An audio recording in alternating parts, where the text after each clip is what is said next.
दोस्तों, तारीख थी 6 अगस्त 1945। इस दिन जापान में कुछ ऐसा हुआ था जो जापान को हिलाकर रख दिया था। साल 1945 आते आते एक आम जापानी की ज़िंदगी बहुत मुश्किल हो चुकी थी।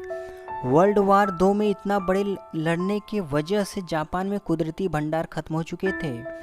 इनके पास दुकान में खाने पीने के सामान नहीं बचे थे। स्कूलों के मैदानों में, बगीचों में सब्जियां उगाई जा रही थी। कोई चारा नहीं था। पेट्रोल की कीमतें आसमान छू रही थीं, जिसकी वजह से पेट्रोल आम लोगों की पहुंच से बाहर हो गया था। सड़कों पर एक भी निजी कार नहीं दिख रही थी। हिरोशिमा की सड़कों पर जहां भी नजर आए पैदल चलते लोग व मिलिट्री की गाड़ियां दिखाई दे रही थी। 6 अगस्त की सुबह 7 बजे जापानी रडारों ने दक्षिण से आते हुए विमान को देख लिया और चेतावनी दी कि सायरन बजने लगे और पूरे जापान में रेडियो कार्यक्रम रोक दिया गया था। उन दिनों जापान में पेट्रोल की कीमत इतनी बढ़ गई थी और कितनी कमी हो गई थी। उन विमानों को रोकने के लिए कोई विमान गया ही नहीं। 8 बजते बजते विमान वापस चला गया। विमान बस जापान की स्थिति देखने आया था, इसलिए रेडियो को फिर से चलाने लगे। इनको देखते ही देखते ये अंदाज़ा नहीं था कि अब तक जो नुकसान हुआ था उससे भयंकर नुकसान होने वाला है। जापान के ऊपर फिर से प्लेन मंडराने लगे और इस बार प्लेन की स्पीड बहुत तेज़ थी। जापान अगर चाहते तो कुछ भी कर सकते थे, लेकिन विमान में 3.5 मीटर लंबा 4 टन का वजन नीला सफ़ेद, जिसका नाम लिटिल बॉय था, वह रखा गया था। इसका सीक्रेट मैनहट्टन एक्ट के तहत ओसम आलमोज की प्रयोगशाला में बनाया गया था। यहाँ तक कि इस प्रोजेक्ट को इतना गुप्त रखा गया था कि अमेरिका के उपराष्ट्रपति हैरी ट्रूमैन को पहली बार तब पता चला जब राष्ट्रपति रूजवेल्ट की मृत्यु हो गई थी और उन्होंने राष्ट्रपति का पद संभाला। सुबह 8:15 पर अमेरिका के विमानों ने कुछ ऐसा किया जिसने जापान के हिरोशिमा का नक्शा ही बदल दिया। जैसे ही अमेरिका विमान ऊपर से बम गिराते हैं तो यह गिरना शुरू हुआ। इसे गिरने में 43 सेकंड लग गए। हवा तेज थी, यह दिशा बदल गया और यह अपने केंद्र से 400 मीटर दूर सीमा सर्जिकल क्लिनिक पर के ऊपर जाकर फटा। इसकी शक्ति 12,500 टन टीएनटी के बराबर थी और जब यह फटा तो तापमान 10 लाख सेंटीग्रेड पहुंच गया था। और इससे अंदाज़ा आप लगा सकते हो कि यह कितना खतरनाक बम था। और विमान के पायलट चार्ल्सवी ने एक विशाल आकार का गोला देखा। शहर के मध्य में एक क्षण के अंदर कंक्रीट की इमारतों को छोड़कर धरती के ऊपर मौजूद हर चीज़ तबाही के मंजर में समा गई। विस्फोट का असर इतना भयानक था कि ग्राउंड से 15 किलोमीटर दूर हर इमारतों के शीशे चकनाचूर हो गए थे।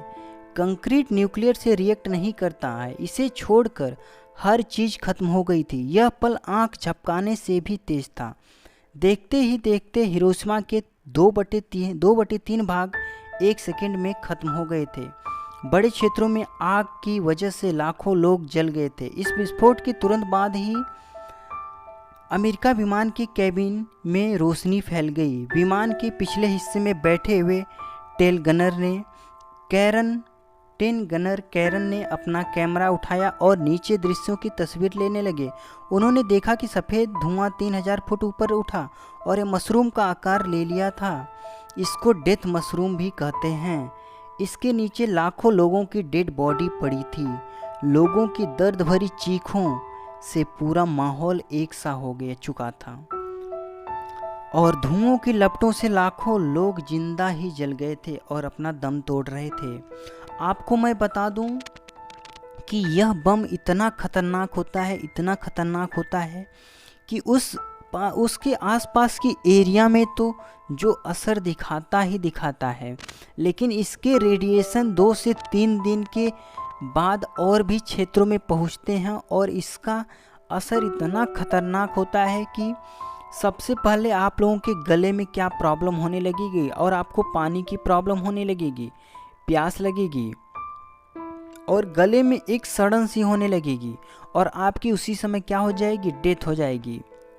और यही स्थिति हिरोशिमा में हुई थी 6 अगस्त 1945 को, द्वितीय विश्व युद्ध के बाद। ठीक है, क्योंकि द्वितीय विश्व युद्ध के बाद ही जापान पर यह बम गिराया गया था। और यह स्थिति आप लोग यहाँ पर जापान की स्थिति आप लोग देख सकते हैं। क्या मंजर है, क्या दृश्य है। लोग परेशान हो चुके थे इस बम की वजह से, जो लोग बचे हुए थे। और अगला बम 9 अगस्त 1945 को नागासाकी पर गिराया गया। आपको मैं एक छोटा सा एग्जाम्पल बताना चाहता हूँ कि इसमें देख लीजिए आप लोग, जो त्वचा है पूरी जल चुकी होती हैं, इसका रेडिएशन इतना खतरनाक होता है। और अब मैं आप लोगों को थोड़ा सा मेरे हिसाब से जो बचने का उपाय है वो आप लोग समझ लीजिए कि कहीं अगर परमाणु बम गिरा तो आप लोग कैसे बच सकते हैं। ऐसा नहीं कि यह तुरंत ही असर करने लगता है, इसका असर कई साल तक रहता है। तो आपको बता दें कि परमाणु बम अगर गिरा है तो आप लोग जो प्याज होती है ना, प्याज को छीलकर आप अपने आसपास रख लीजिए, क्योंकि प्याज से जो है रेडिएशन कम होता है। प्याज को छीलकर काटकर अपने आसपास आप लोग रख लेंगे और 4 से 6 दिन तक आप लोग बाहर ही मत निकलिए। पूरी अपनी ज़रूरत की सामान अपने घर में ही कैद करके रख लीजिए। और यहाँ बात समझ में आ रही है, पूरी ज़रूरत की सामान आप लोग अपने घर में कैद करके रख सकते हैं। क्योंकि जब जैसलमेर में जब अपना परमाणु परीक्षण हुआ था तो आप लोग ध्यान से देखे होंगे, जो परमाणु फिल्म एक बनी है जॉन इब्राहिम की, उसमें ध्यान से देखे होंगे तो कई ट्रक प्याज भर कर जाती है। वो ट्रक प्याज भर कर इसलिए जाती है क्योंकि उसमें रेडिएशन फैलता है, और रेडिएशन को रोकने के लिए प्याज ट्रक से ट्रक भर कर जा रही थी।